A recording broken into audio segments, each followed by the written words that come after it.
네, 종목 모니터 이어가겠습니다. 오늘 이 시간은 KTB투자증권 역삼지점의 임현탁 대리 함께합니다. 대리님 안녕하십니까? 네, 안녕하십니까. 네, 자 오늘 첫 번째 특징주로 현대건설 좀 보죠. 이쪽으로 외국인의 매수가 활발하더고요. 네, 오늘 기준금리 인하가 발표가 된 데다 하반기 해외 수주 모멘텀 회복에 대한 기대로 현대건설이 외국인의 매수세가 유입되며 강세를 보이고 있습니다.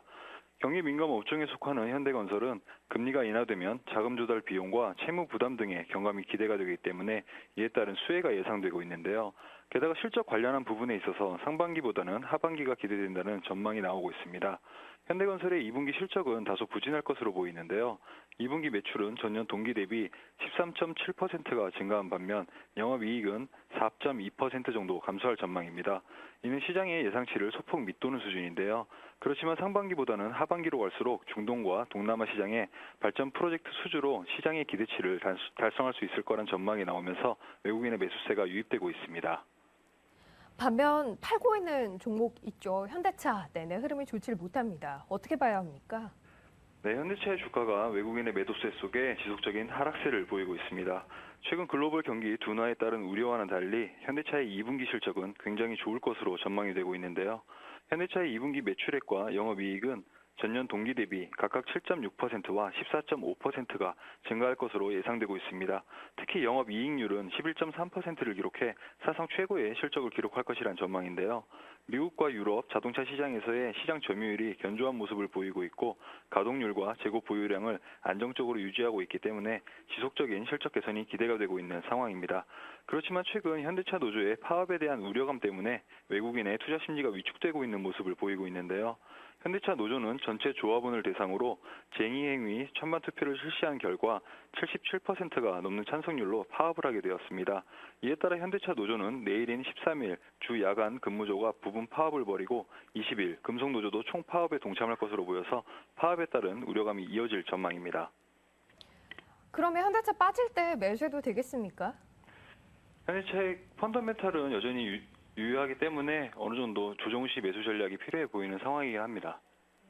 바로 다음 종목 좀 볼게요. 거래량 크게 늘고 있는 종목은 어떤 종목 포착됩니까? 네, 기준금리 인하에 대한 영향으로 증권주 쪽으로 매수세가 유입되면서 거래량이 증가하는 모습을 보이고 있습니다. 오늘 열린 금융통화위원회에서 기준금리를 기존 3.25%에서 0.25%포인트 내린 3%로 결정했습니다. 지난해 6월 이후 13개월 만에 인하가 된 건데요. 현재 세계적인 흐름이 금리 인하에 동참하고 있는 가운데 우리나라도 금리 인하를 단행한 상황입니다. 금리 인하에 대한 기대로 오늘 시장에서 증권주에 대한 관심이 커지고 있는데요. 그동안 글로벌 경기 둔화에 대한 여파로 부진한 흐름을 보였던 증시에 유동성이 공급될 것이란 기대감이 커진 모습입니다. 그렇지만 일각에서는 오늘 금리 인하 조치로 증권주가 상대적인 강세를 보이고는 있지만 이미 금리 인하가 시장에서 예상이 됐던 부분이기 때문에 시장에 대한 영향은 어느 정도 제한적일 것이라는 의견이 나오고 있는 상황이어서 앞으로의 흐름을 지켜볼 필요가 있어 보입니다. 네, 마지막으로 차트 관심주 하나 살펴보죠. 오늘 눈에 띄는 흐름 보이는 종목 어떤 종목입니까? 네, 오늘 차트 관심주는 SK 준비했습니다. 최근 증시가 지지부진한 모습을 보이는 가운데서도 SK는 상승 흐름을 보이고 있는데요.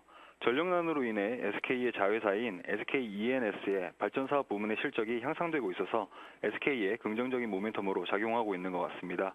자회사의 실적이 긍정적인 영향을 미치면서 지금 현재 SK의 주가에 대한 저평가 메리트 또한 부각이 되고 있는데요. 차트를 살펴보면 5월과 6월 두 차례 바닥을 확인한 후에 기관의 매수세가 꾸준히 유입되면서 반등에 나서고 있습니다.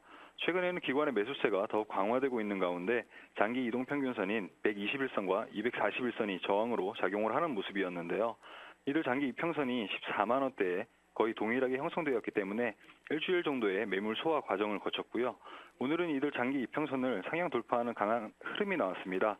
기관의 수급도 계속해서 유입이 되고 있기 때문에 앞으로 관심 있게 지켜보시는 것이 좋을 것 같습니다. 네, 알겠습니다. 오늘 종목 모니터 KTB투자증권 역삼지점의 임현탁 대리 함께했습니다. 대리님 고맙습니다. 네, 감사합니다.